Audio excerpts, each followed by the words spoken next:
Boa noite a todos. Nós estamos nessa nossa quinta-feira, onde acreditamos durante todos esses anos, foi muito bom estarmos aqui sempre juntos, em todas as quintas-feiras, renovando assim a nossa afeição, para que a família vá se tornando cada vez maior. É através do trabalho em conjunto, deste estudo em conjunto, dessa convivência, que nós vamos aprendendo assim a gostar um pouquinho mais uns dos outros. E além disso, a oportunidade hoje de tomarmos conhecimento de mais um capítulo do Evangelho. Não ponhais a candeia debaixo do alqueire. São 19 parágrafos, todos comentados por Kardec, sem as habituais instruções dos Espíritos. Mas esse capítulo nos traz assim um assunto interessante. Todo mundo em casa durante a semana deu aquela boa estudada? Não precisa responder, a gente vai olhando assim, né? Esse capítulo é um roteiro a ser seguido para quem esteja interessado na tarefa de ensinar, de divulgar o pensamento cristão e, no caso aqui, o pensamento espírita. Os capítulos finais do Evangelho foram reservados exatamente para este assunto, a orientação a quem se propõe ao trabalho de divulgação, já que a exemplificação é um problema individual, aprendermos e exemplificarmos é um problema individual. Levar adiante a mensagem é um compromisso que nós assumimos com Deus, aqueles que vão despertando, de participar mais ativamente no progresso da humanidade. O Evangelho segundo o Espiritismo é a terceira das obras básicas da codificação. Aqui também é apresentado o pensamento espírita, procurando localizar os princípios espíritas no cristianismo. O Evangelho representa o aspecto religioso da doutrina espírita, que se desenvolve em 3 aspectos: o filosófico, o científico e o religioso. E no Evangelho nós vamos encontrar aquela harmonia que se estabelece entre os ensinamentos de Jesus e os princípios que a doutrina espírita viera nos apresentar posteriormente. O Livro dos Espíritos é um trabalho filosófico, o Livro dos Médiuns é um trabalho científico, o Evangelho é um trabalho religioso. As obras sequentes, o Céu e o Inferno e a Gênese, ali nós vamos encontrar um estudo comparativo do que as religiões ofereceram acerca da vida futura e o que foi selecionado, o que a doutrina espírita nos oferece acerca desse mesmo assunto. Na Gênese nós vamos encontrar a visão espírita daquilo que a religião e a ciência vieram oferecer como explicações para o surgimento do universo, do planeta Terra, da própria vida. As explicações à luz da doutrina espírita, das passagens de Jesus, principalmente aquelas que foram consideradas milagrosas e que, à luz da doutrina espírita, nós vamos compreender apenas como um processamento das leis naturais. E no finalzinho da Gênese, para quem estiver preocupado se o mundo vai acabar ou não, dá uma passadinha no final da Gênese, que lá nós vamos encontrar a visão espírita da transformação pela qual a humanidade terrestre já está passando. Nessa sequência do estudo do Evangelho, onde nós temos assim a visão religiosa dos princípios espíritas, nós vamos encontrar toda uma série de sugestões, como se fosse assim um programa de modificação de comportamento. Ele tem a culminância depois da apresentação dos princípios espíritas, depois das sugestões de como nós devemos nos comportar dentro da vida. Aquele momento em que o espírito vai se decidir se ele vai continuar sendo a mesma pessoa, ainda apenas interessada no aspecto material da vida, ou se ele já iniciou o processo de despertar. Nós vivemos isso no capítulo que tratava do não se pode servir a Deus e a Mamon. Na análise do que é a verdadeira moral, nós vimos isso no estudo A Estranha Moral, já que o amor, aquele amor incondicional, ou seja, começarmos por suportar até que se chegue ao amor. As pessoas que convivem conosco, então os laços da consanguinidade, que é o meio através do qual o espírito vai ensaiando uma convivência fora desse, veja, do lar, fora da consanguinidade, e realmente considerar, dar a mesma importância àqueles que são nossos parentes e àqueles que não são, é alguma coisa meio estranha ainda. Quando nós começamos a viver essa realidade, é que o indivíduo já está começando a entender-se um espírito, filho de Deus, um cidadão do universo, e que começa a sentir em todas as pessoas, a sua família, não apenas os ligados à consanguinidade. E depois estendendo essa situação de compreender-se em família aos seres incorpóreos que povoam o universo, já que o planeta Terra não é o único lugar onde os espíritos podem encarnar. Quando finalmente a alma se decide a essa mudança, é a hora em que ele começa a preocupar-se não apenas consigo, com aqueles que nós consideramos os nossos, mas ele começa a se preocupar com a maneira pela qual a humanidade vive, as suas dificuldades e os seus problemas. É a hora que a caridade vai começar a se tornar natural, porque nós entendemos a importância de ser bons. E enquanto nós notamos que estamos sendo, é porque ainda não somos. O dia que nós tivermos atitudes caridosas e bondosas naturalmente, sem registrarmos que isso está acontecendo, estaremos começando a ser. É o momento de decisão do espírito em que ele começa a se preocupar não por aquilo que ele já conseguiu aprender, o que ele já conseguiu assimilar, o que ele está vivendo, mas preocupar-se pelos outros que não estão. É este capítulo aqui, não ponhais a candeia debaixo do alqueire, onde Jesus vai nos dar diretamente as dicas e todas as cláusulas do contrato de trabalho para quem se habilite a aceitar. Quando nós chegamos aqui, eu comentava com a Nerci, acho que o pessoal hoje não veio, não por causa da chuva, e que é o dia que nós vamos trazer o contrato. Depois da reunião, depois do estudo, vocês dão uma passadinha aqui, que vai ter alguém aqui para preencher direitinho. Nós só contratamos pagamento, essas coisas com Jesus, viu? Mas isso é brincadeira. André Luiz diz que quando o trabalhador está pronto, o trabalho aparece. E se nós prestarmos uma atenção na nossa vida, as coisas realmente acontecem dessa maneira. À medida que nós vamos vivendo, nós vamos tendo condições de resolver problemas que há 10, 15 anos atrás seriam insolúveis, e vamos nos habilitando sempre a novas realizações. Como é que a vida nos convida ao trabalho? Na forma das múltiplas oportunidades em que nós vamos tendo, assim, oportunidade de pensar, de fazer, de falar em nome do bem. Porque pensar, nós pensamos, veja, o princípio inteligente, depois de um longo processo, dominou o mecanismo do pensamento e passa a pensar. Só que seria bom, de vez em quando, fazermos uma avaliação da qualidade dos nossos pensamentos durante, assim, 24 horas. Quanto nós gastamos pensando coisas realmente importantes, úteis, saudáveis, e quanto nós desgastamos os nossos neurônios com pensamentos que realmente não valem a pena. Então é importante, mas chega um momento em que o espírito começa a notar essa realidade e começa a se esforçar por pensar, por falar. Quantas palavras são ditas que não fariam falta nenhuma, muito pelo contrário. Seria muito melhor se elas não tivessem sido pronunciadas.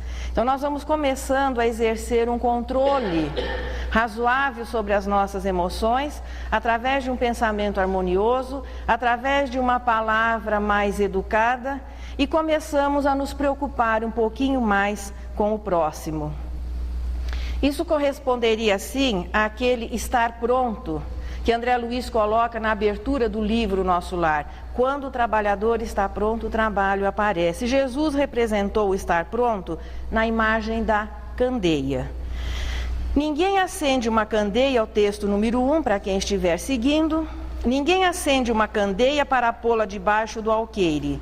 Põe-na, ao contrário, sobre o candeeiro, a fim de que ilumine todos os que estão na casa. É um trecho de Mateus. A ignorância tem sido assim representada pela escuridão e o conhecimento, a instrução pela luz. Muitos, quando Jesus, naquela oportunidade, pelo menos até agora ímpar, quando Jesus encarna aqui no planeta Terra, muitos espíritos já estariam em condições de ser uma pequena candeia. Veja, o exemplo é muito simples, como foram todos os exemplos que Jesus deu. Ele não disse de um holofote, de um farol, de uma grande fogueira, nem poderia usar esses termos, mas ele não falou de alguma coisa que fosse assim muito grande, que oferecesse um brilho muito grande. Não, ele se referiu a uma candeia pequenininha de óleo que se coloca, tem um aparador ou em cima de alguma coisa ou presa a uma parede. Aqueles que quisessem segui-lo e que naturalmente aceitassem a oferta de ser candeias, teriam que se submeter a uma prova. Aqui decide o vestibular para que se possa assumir o contrato de trabalhador de Jesus. É a lição do desapego. E nos estudos anteriores, nós vimos alguns exemplos das pessoas que foram convidadas, que ouviram assim diretamente de Jesus a palavra: segue-me. Ou vem e segue-me. Boa parte deles continuou cuidando dos seus interesses. Aqui inclusive, deixa que eu vá sepultar meu pai em primeiro lugar. O moço rico que procura Jesus, querendo descobrir assim o segredo da vida eterna, a ele Jesus sugere que vendesse tudo o que ele tinha e desse aos pobres. E naquele momento ele sentiu que, embora fosse praticante das leis, que respeitasse os seus pais, que fosse uma boa pessoa, mas na hora de renunciar-se, ele não conseguiu, ele não voltou. Mas Jesus deu mais sorte com algumas outras pessoas, naturalmente, os seus discípulos que o seguiram. Levi recebeu, por exemplo, o mesmo convite. Levi estava trabalhando, ele era coletor de impostos, Jesus chegou e disse: vem e segue-me. Levi o seguiu e transformou-se em Mateus. Os discípulos, portanto, aceitaram o convite. Madalena aceitou o convite, modificando totalmente a sua vida. Zaqueu, que também aqui era publicano, a partir do encontro com Jesus, dedica-se à divulgação da Boa Nova. Joana de Cusa, um dos exemplos mais bonitos, possivelmente, de renúncia, não só envolvendo a ela como pessoa, mas o filho a quem ela amava muito e que teve que assistir o seu sacrifício junto ao sacrifício dela na fogueira, mas dando aquele exemplo de fidelidade a Jesus. Fazendo um parênteses, para quem ainda não sabe, Joana de Cusa é a mesma Joana de Ângeles, o espírito que dá o nome a essa casa. Então ela, num dos trabalhos, num dos livros do Divaldo, ela se identifica como Joana de Cusa. Paulo, que era doutor da lei, que havia sido preparado, era um cargo assim disputadíssimo entre as famílias nobres. Paulo havia se preparado durante muitos anos para assumir o lugar de Gamaliel, quando Gamaliel se afastasse dos seus deveres no templo. Paulo também aceita o convite de Jesus, e assim, uma porção de outras pessoas, muitos que só se tornaram conhecidos, não pelos textos evangélicos, mas por alguns autores. Por exemplo, o exemplo de Abigail. Quem leu Paulo e Estevão, a dedicação, a renúncia, Abigail, que era noiva de Paulo e que se converte em primeiro lugar. Lívia, a esposa do senador Públio Lentulus Cornélios, Gamaliel. E assim muitos outros que, depois de um encontro com Jesus, e não estamos nos referindo aqui ao aspecto pessoal desse encontro, quando sentiram a importância da filosofia que Jesus trazia, mudam a sua vida. É onde Jesus disse não ter vindo trazer a paz, mas a divisão.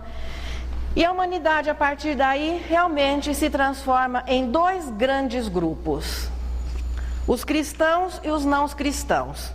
Dito assim, nós hoje compreenderíamos dessa maneira. Então, todo o bloco ocidental é cristão e a maioria do bloco oriental não é. Não é desse rótulo que nós estamos falando. De pessoas que são profitentes das religiões oriundas do cristianismo.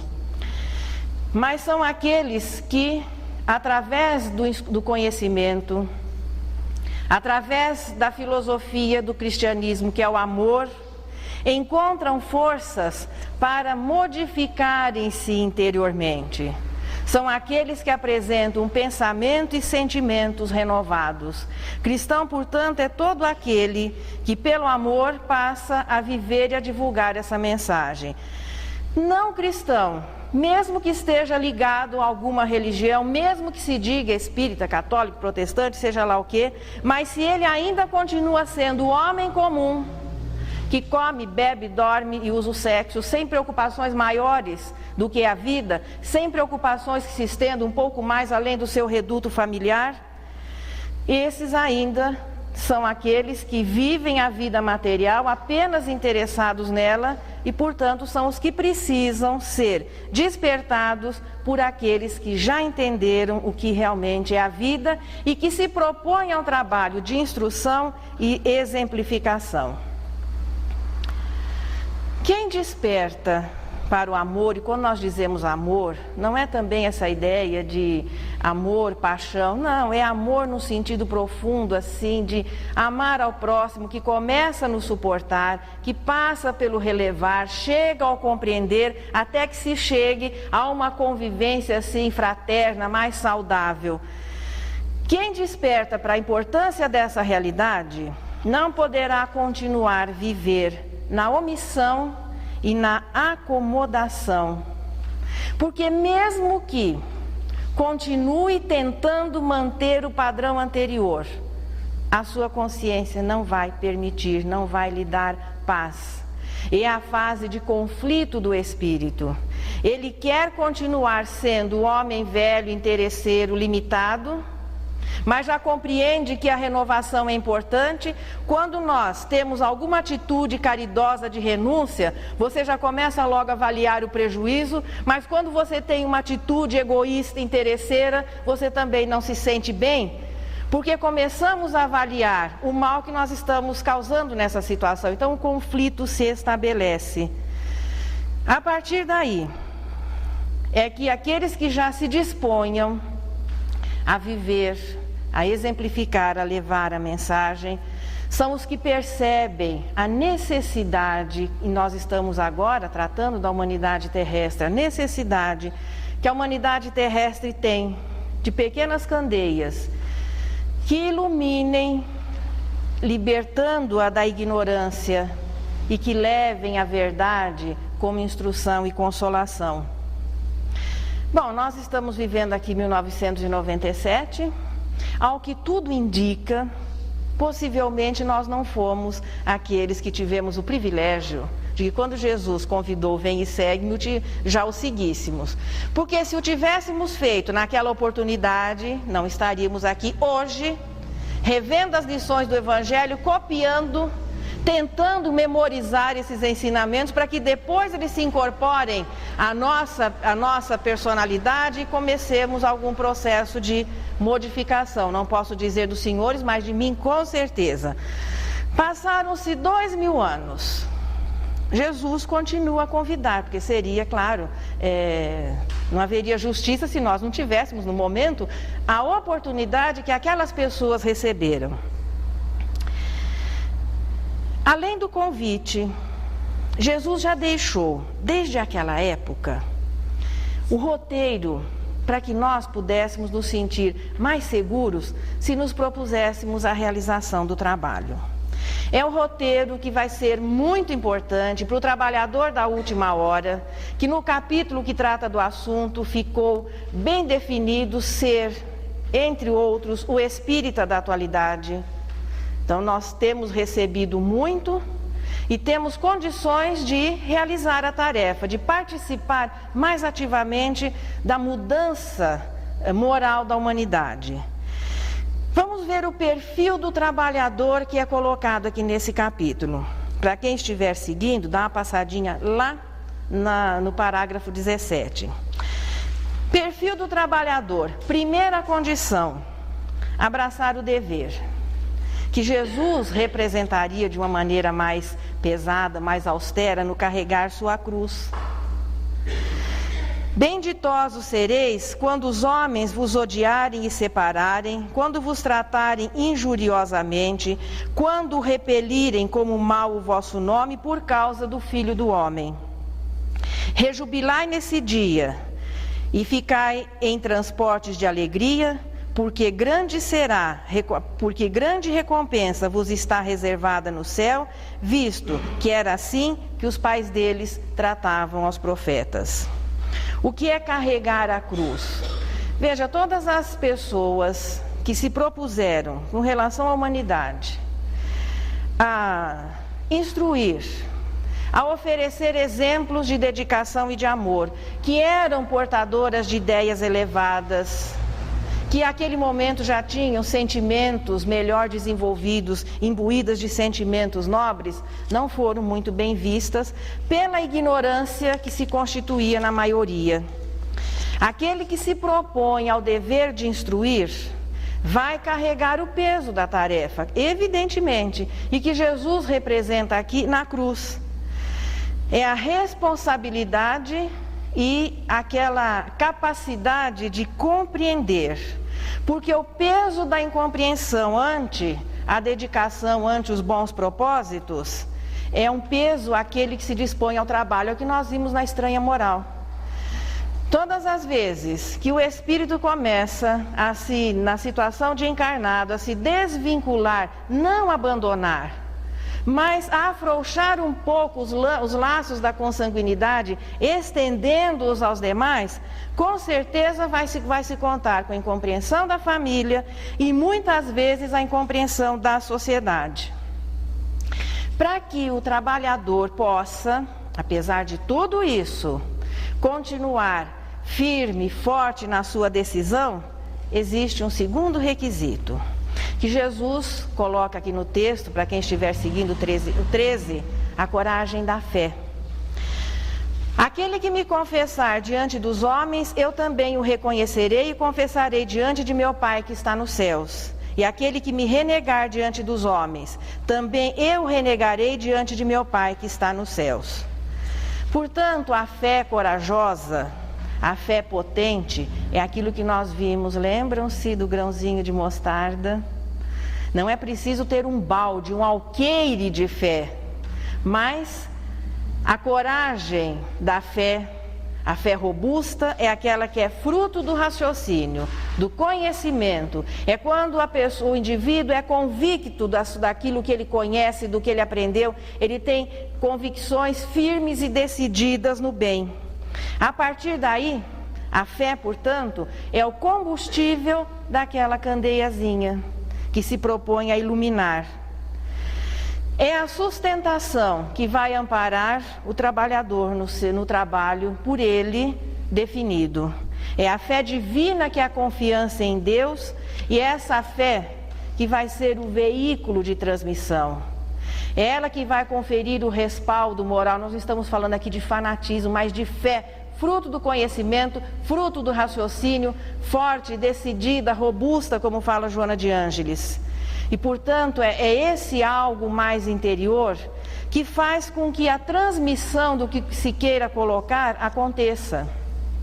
Quantas vezes nós assistimos pessoas que vêm e expõem uma ideia, mas muito bem, o trabalho muito bem composto, com todos os recursos, as técnicas, mas parece que é alguma coisa vazia.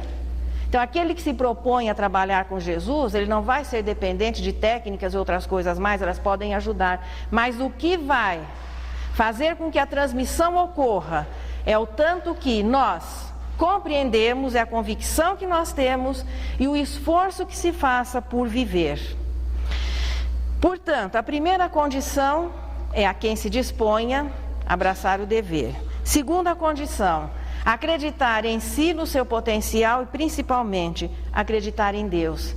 Essas são as duas primeiras condições para aqueles que vão se habilitar ao trabalho de candeia.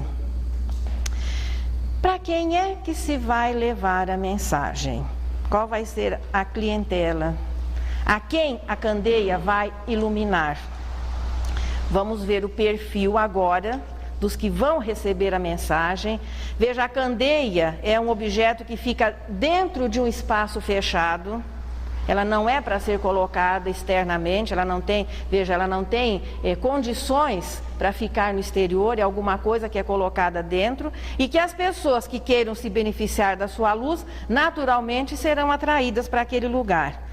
Qual é o perfil, portanto, dessa clientela específica que vai se beneficiar da candeia? Quando alguém se forma professor, na minha época, quando nós éramos crianças, todas as meninas queriam ser professoras.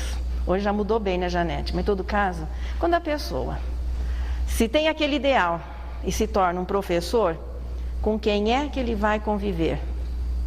Se for do primário, com os analfabetos. Ele sempre vai conviver com alguém que saiba menos do que ele. Porque ele vai ser aquele que vai revelar, é ele que vai instruir. O médico vai conviver com quem? Com os pacientes. Ao título paciente é uma sugestão, porque não existe ninguém mais impaciente do que o ser humano quando está doente, é uma sugestão. O médico vai conviver com a doença e com os doentes. O advogado que se especializa nas leis vai prestar trabalho aos contraventores. Portanto, é ilusão.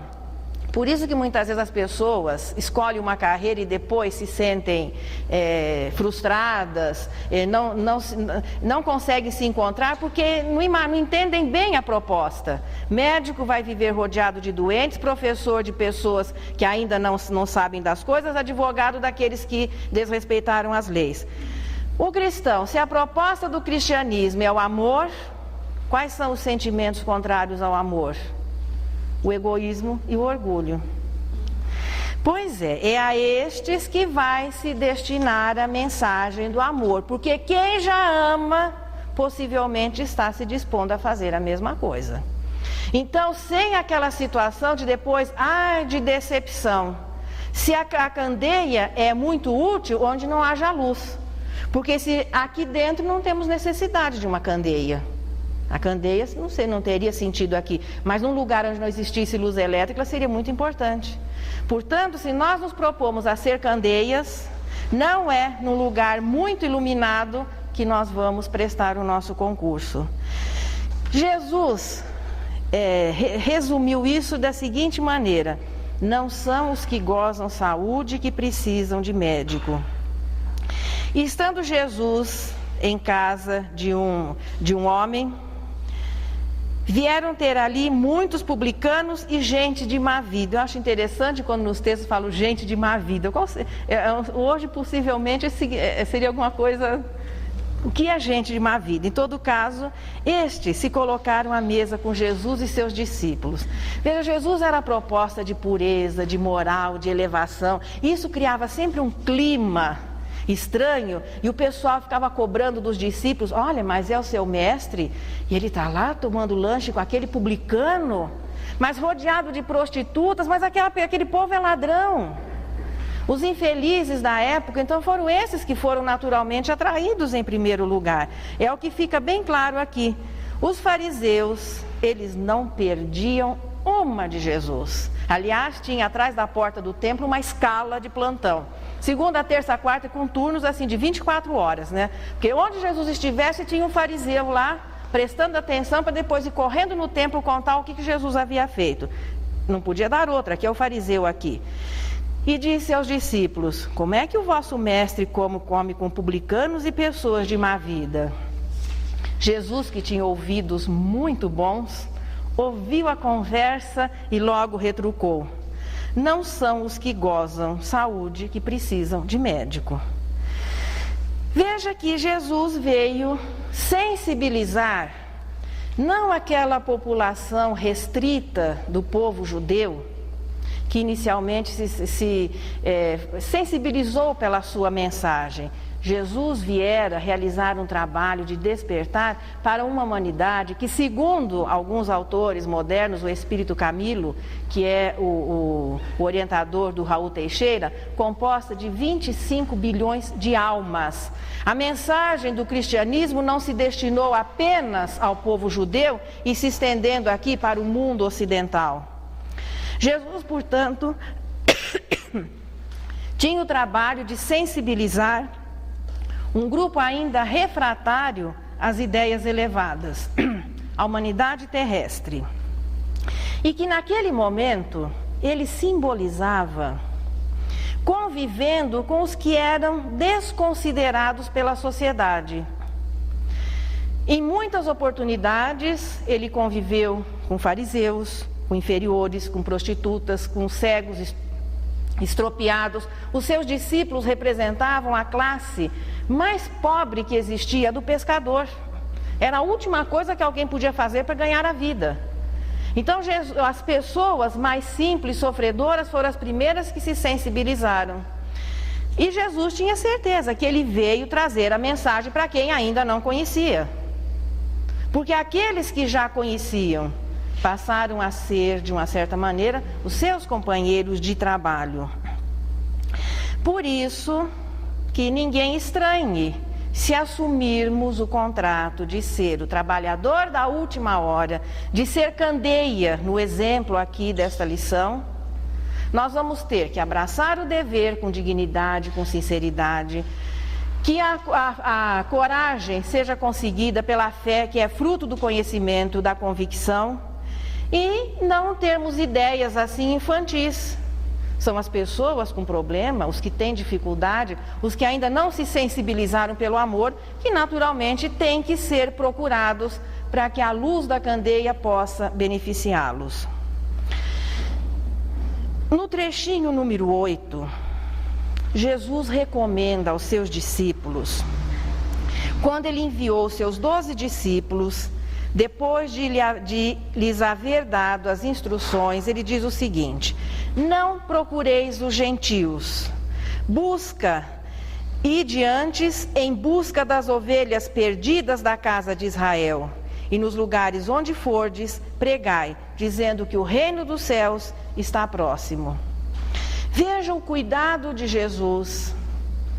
Mesmo com os seus discípulos, que eram os espíritos mais preparados no momento para assimilar a sua mensagem, porque seriam eles os primeiros continuadores. Depois vieram aqueles outros 70, posteriormente no Pentecostes os 500, mas mesmo assim um grupo ainda restrito. O que ele recomenda aos seus discípulos em primeiro lugar, na fase inicial do trabalho? Que eles não se dirigissem aos gentios. O que são os gentios? Para o judeu, gentio era o termo que especificava os que não fossem da sua raça. Veja, os romanos chamavam de bárbaros a todos que não fossem romanos. E os judeus chamavam de gentios aqueles que não fossem judeus. Portanto, Jesus recomenda de início que eles levassem a mensagem àqueles que já haviam sido preparados pela primeira revelação, ou seja, ao grupo monoteísta inicialmente. Porque o objetivo da primeira revelação, em primeiro lugar, oficializar a unidade divina e depois revelar a justiça. Veja, a justiça no seu verdadeiro aspecto, a justiça divina. Este grupo já havia sido preparado, assimilado o monoteísmo. Então Jesus recomenda aos discípulos que inicialmente, naquela fase experimental, que eles se dirigissem aos que já estavam mais acessíveis, que haveria uma facilidade maior de transmissão. Hoje, qual seria a nossa comparação? A proposta de trabalho a ser divulgada, em primeiro lugar, no centro espírita. Em primeiro lugar, nós estamos dizendo que, veja, inicialmente, num ambiente simpático. Quando se faz algum curso ou se encontra as apostilas para o preparo de expositores, claro que a pessoa vai ser preparada para ser o expositor, e existe também os capítulos dedicados ao conhecimento da plateia. Nas apostilas espíritas, a plateia espírita, ela é classificada como simpática. Vocês sabiam disso? Os companheiros são todos simpáticos. Por quê? Vocês estão aqui porque querem. Estão se propondo a um estudo em conjunto. Não é o caso de um candidato político que ele vai ter que expor a ideia dele para convencer e lutar com as outras ideias. Nós estamos aqui porque temos o ideal comum. Então é uma plateia que não é refratária. Isso é muito bom para o expositor, porque ele se alimenta do que a plateia vai oferecendo. Então, à medida do interesse da plateia, o seu trabalho também vai crescendo. É uma troca que nós fazemos. Aqui nós estamos, portanto, numa plateia simpática. Agora, a plateia mais simpática do movimento espírita é a da evangelização. Então, a criança é a plateia melhor para se trabalhar e de maior responsabilidade. Veja, nós não estamos aqui para impor e nem para convencer os companheiros. A nossa proposta é de estudar juntos. Então, isso facilita muito a coisa. Onde que a candeia viva da atualidade vai começar o seu exercício? Claro que num ambiente favorável, para que depois ela se habilite a trabalhos maiores, para que depois ela possa levar a mensagem mais adiante, exatamente como Jesus fez com seus discípulos. Inicialmente, não vades ter aos gentios, mas e os gentios iam ficar sem alguém que lhes levasse a mensagem? Não. Depois de experientes, ele liberou os seus companheiros, ide pregai. E o trabalho foi levado não só aos gentios, como aos romanos, ou a todos aqueles que quisessem participar, que quisessem aprender. O cristianismo depois começou a sua expansão, mas inicialmente as candeias, ainda inexperientes, começaram o seu trabalho junto à pequena comunidade do povo judeu. As condições mesmo, vamos revê-las um pouquinho, né? Definindo-se como cristão e como alguém que se proponha a levar aquilo que para nós tem sido muito bom, que tem nos ajudado a conviver melhor com as pessoas, com os acontecimentos da vida, que tem nos auxiliado na nossa melhora. Então é quando se aceita o segue-me de Jesus. Aí sim, abraçar o dever que Jesus exemplificaria no carregar a cruz. Com convicção, com certeza, confiança e a coragem da fé, sem o que não haverá transmissão. A quem se vai levar? Evidentemente aos que não sabem, porque os sadios não precisam de médico. Aqueles que já sabem devem estar se propondo a realização do mesmo trabalho. Ainda existe uma outra condição, aos que queiram, que é o que Jesus representou nos gentios. Mas é importante a quem se propõe a ser candeia considerar também um outro aspecto. Mesmo que você vá levar a mensagem aos que dizem que querem, o esforço ainda existirá. Aí nós vamos dar o exemplo de professor numa classe. Primeiro ano, e se bem que as crianças hoje vêm um pouquinho preparadas das escolinhas, né? Mas primeiro ano o professor se propõe a alfabetizar. O jovenzinho chegou, a última coisa que ele quer naquele momento é estudar. Mas por toda uma condição social, a família coloca ele lá na escola e ele vai ter que aprender. Portanto, eles estão dentro da classe. Nem sempre com muito boa vontade, mas o Proacandeia vai encontrar a sua plateia dentro da classe, que ainda não sabe a importância do conhecimento. Com 7, 8 anos, ele não está preocupado se o fato dele saber contar ou não, se ele conhecendo o alfabeto, formando as palavras, isso vai ser importante para a vida dele. O professor que está ali sabe da importância. Quem é que vai se desgastar mais? Que vai ter que se utilizar de todos os recursos e técnicas que estiverem ao seu alcance para facilitar a transmissão e facilitar a aprendizagem de quem, embora esteja no local, no momento, não está exatamente disposto a aprender. Portanto, é aquele que já despertou, que sabe mais, e que isso o motivou a realizar a tarefa, que vai se desgastar mais, consumindo o seu combustível para que as pessoas possam se sensibilizar e se motivarem a uma mudança para que deixem aquela indiferença, aquela acomodação. Então é o professor que vai procurar vencer todas essas barreiras, para que lá na escola, o jovenzinho de 7 anos lhe conceda o quê? A atenção e se dispõe a aprender. Então, quem se habilita ao trabalho de candeia sabe que é mais ou menos esse o esquema. Mesmo os que dizem que querem, os que vêm buscar, os que se achegam à candeia, ainda vão exigir um trabalho e um esforço muito grande, para que eles também no futuro se disponham a ser candeias.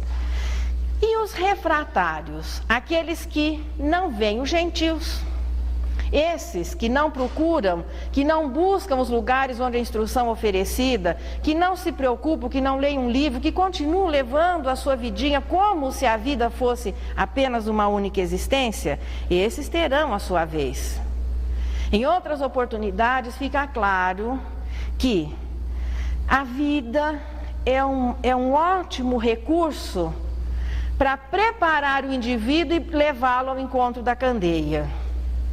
E fazer um trabalho maior, indo ao encontro daqueles que não querem, tem sido o trabalho dos profetas, dos missionários, veja, daqueles que já podem ser considerados faróis, holofotes. A proposta aqui no Evangelho é muito simples, é a proposta de ser candeia. Ninguém chega, usando um exemplo, ao holofote se não começou sendo uma candeiazinha. Então é um processo de progresso para quem se habilita ao trabalho e é uma proposta de progresso àquele que ainda está acomodado e precisa ser sensibilizado. A clientela já foi selecionada, portanto, para a vida. Quem é que pode ser selecionado para ser candeia? É outro aspecto importante. Por que eu? Por que nós? Por que vocês?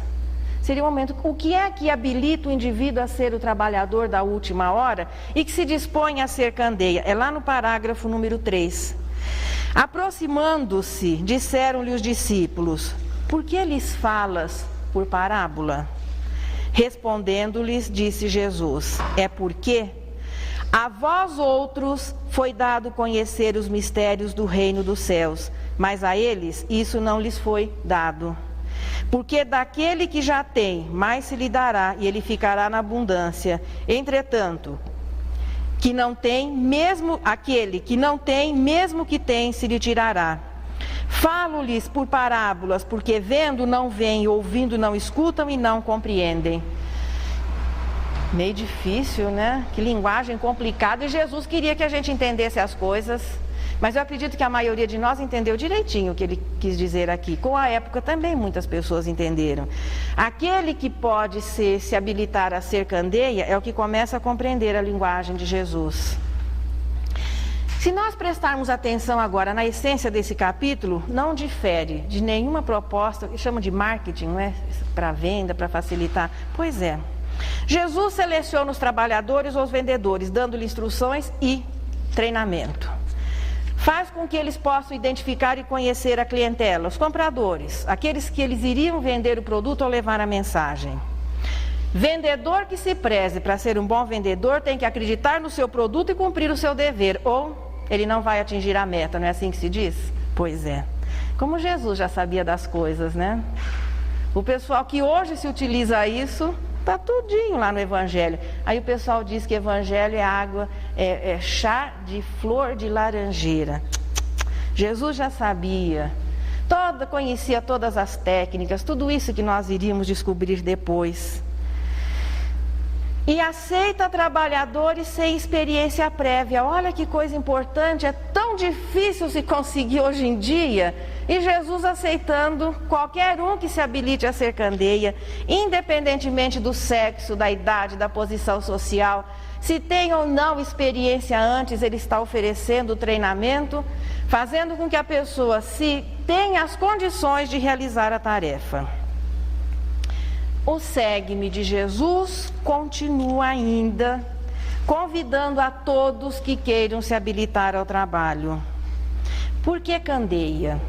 Porque a proposta do cristianismo, como é a proposta do espiritismo, não é convencer multidões através de grandes demonstrações de efeitos espetaculares, fantásticos, para que as pessoas, hipoteticamente, se convertam. É aquele trabalho, diríamos hoje, boca a boca, da divulgação e da exemplificação. Importante também o reconhecimento, a adequação daquilo que se vai transmitir. É a sensibilidade que a candeia deva ter. Em um ambiente muito pequeno, ela não poderia ser uma luz muito potente, que ao invés de iluminar, ofuscaria as pessoas. A proposta é ser candeia, uma luz branda que vai beneficiar aqueles que estejam na sala, que procuraram a candeia, mas também não é para ficar escondida debaixo do alqueire. Alqueire que Jesus fala aqui não é aquela medida de metro, né, linear, alqueire paulista, alqueire mineiro, não. Alqueire, à época de Jesus, era um objeto que servia para medir líquidos. Mais ou menos, um balde, melhor dizendo, em que cabiam 18 litros. Esse era o alqueire. Então, se você coloca uma vela e emborca um balde em cima, não tem como a luz se expandir. Então, a candeia, aquele que se propõe à candeia, não é para ficar acomodado na situação de uma falsa humildade. É para se dispor realmente ao trabalho. É isso que ele ofereceu aos seus contemporâneos, quando enviou os seus discípulos a levar a primeira mensagem, em primeiro lugar aos judeus. Mais tarde, quando eles passaram os limites, levaram a mensagem aos gentios, levaram a mensagem aos romanos, todos aqueles que vieram nessa sequência. É o que a doutrina espírita nos oferece agora.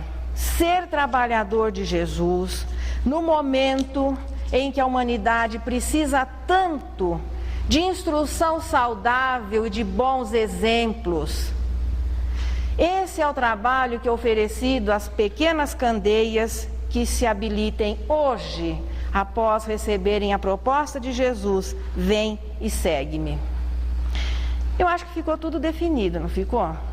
Esquecemos de alguma coisa? Eu não acredito que quando algum de nós vai assinar uma proposta de trabalho, não questione o salário. Quanto desprendimento, né? Ninguém se preocupou com o salário? Tem sim. Aí é o parágrafo 18. Chamando para perto de si o povo e os discípulos, disse-lhes: se alguém quiser vir nas minhas pegadas, renuncie a si mesmo, tome a sua cruz e siga-me. Essas são as propostas do trabalho. Porquanto, aquele que se quiser salvar a si mesmo, perder-se-á. Aquele que se perder por amor de mim e do Evangelho, se salvará. Com efeito, de que serviria um homem ganhar o mundo todo e perder-se a si mesmo? Pedro, em determinado momento, depois de ter ouvido uma porção de coisas, viu Jesus conversando com o moço rico, viu o outro que falou que primeiro tinha que enterrar o pai, o outro que tinha que cuidar do boi e outras coisas mais. Pedro ficou pensando, coçou a barba assim, vira para Jesus e fala: e nós, mestre, que deixamos tudo e te seguimos? Pedro era vivo, o contrato de trabalho que se preza tem que ter a cláusula do pagamento. Aí Jesus falou: Pedro, você vai ganhar a vida eterna. É isso que ele continua oferecendo. Vida eterna representa a pureza de espírito. Quanto mais se trabalha em benefício dos outros, melhores nós vamos nos tornando, mais depressa poderemos alcançar aquele coeficiente moral que nos permita ser um espírito purificado. De assistente, de participante, passa-se uma posição mais ativa de trabalhador e, naturalmente, que vai merecer o seu salário. A vida eterna, como ele ofereceu a Pedro. Na próxima semana nós estaremos vendo o quê? O buscar e achareis, fazendo uma apresentação, é aquela situação: e aí, se eu vou servir a Jesus, do que é que eu vou viver? É no buscar e achareis que fica definido o aspecto material do trabalho. Depois vem o dai gratuitamente, no finalzinho pedir e obtereis. Então, na próxima semana que nós vamos ver direitinho a cláusula do salário. Então, já que se falou tanto em divulgação e ainda a divulgação maior é através da escrita. Carmen Sinira deixou um recado assim carinhoso numa poesia que se intitula Quem Escreve. Quem escreve no mundo é como quem semeia sobre o solo fecundo. A inteligência brilha sempre cheia de possibilidades infantis. Planta uma ideia qualquer onde te agitas. Semeia essa ideia pecadora ou santa e vê-la-ás a todos extensiva, multiplicar-se, milagrosa e viva. Sem tanger as feridas e as arestas, conduze com cuidado a pena pequenina em que te manifestas. Foge à volúpia das maldades nuas. Não condenes, não firas, não destruas. Porque o verbo falado muita vez é disperso pelo vento que flui do universo. Mas a palavra escrita guarda a força infinita que traz resposta a toda sementeira, em frutos de beleza e de alegria, ou de mágoa sombria para os caminhos de uma vida inteira. Que nós possamos agradecer a Deus